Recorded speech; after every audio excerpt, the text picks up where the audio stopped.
In this video, I'm going to give you an introduction to the factor markets. So far, we've been discussing the product market.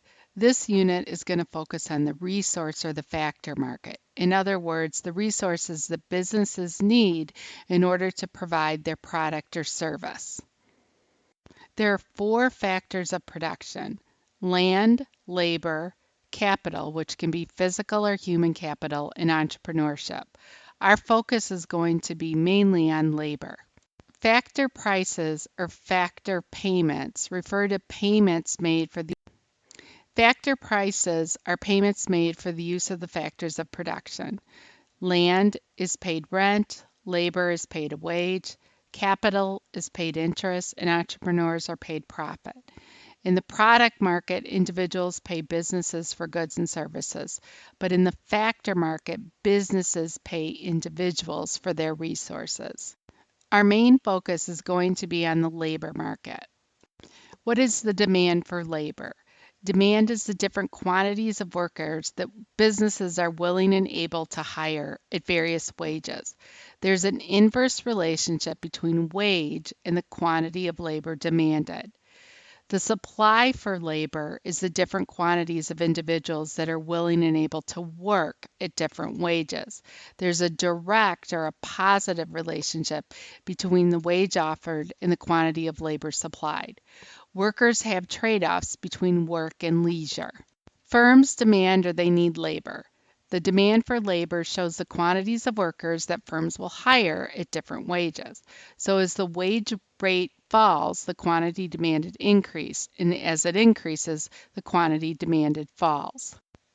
You get the market demand from the sum of demand for all of the firms in an industry. Individuals supply labor. The supply of labor is the number of workers that are willing to work at different wage rates. So at higher wages, workers have an incentive to leave other industries or give up leisure activities in favor of getting a job. So as the wage rate goes up, the quantity supplied of workers goes up. And as it falls, the quantity supplied falls. So the wage or the price of labor is set by the market. So in this example, the equilibrium wage in this market, the demand for carpenters would be $30. Minimum wage is a wage floor. It's a minimum amount that employers are allowed to pay their workers.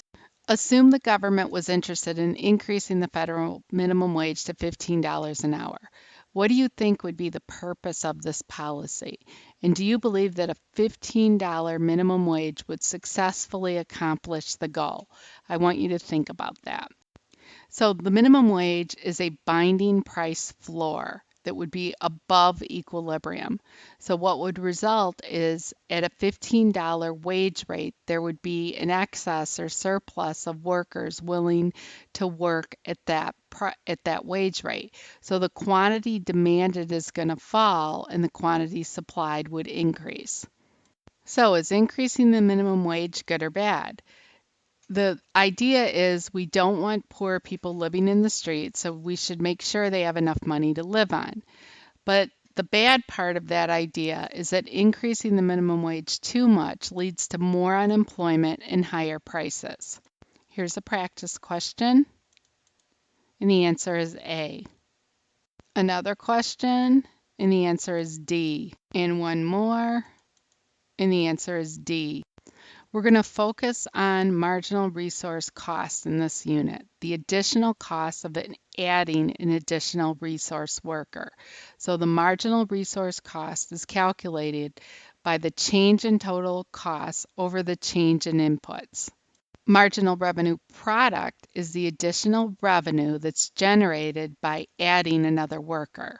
In perfectly competitive product markets, the MRP equals the marginal product of the resource times the price of your product.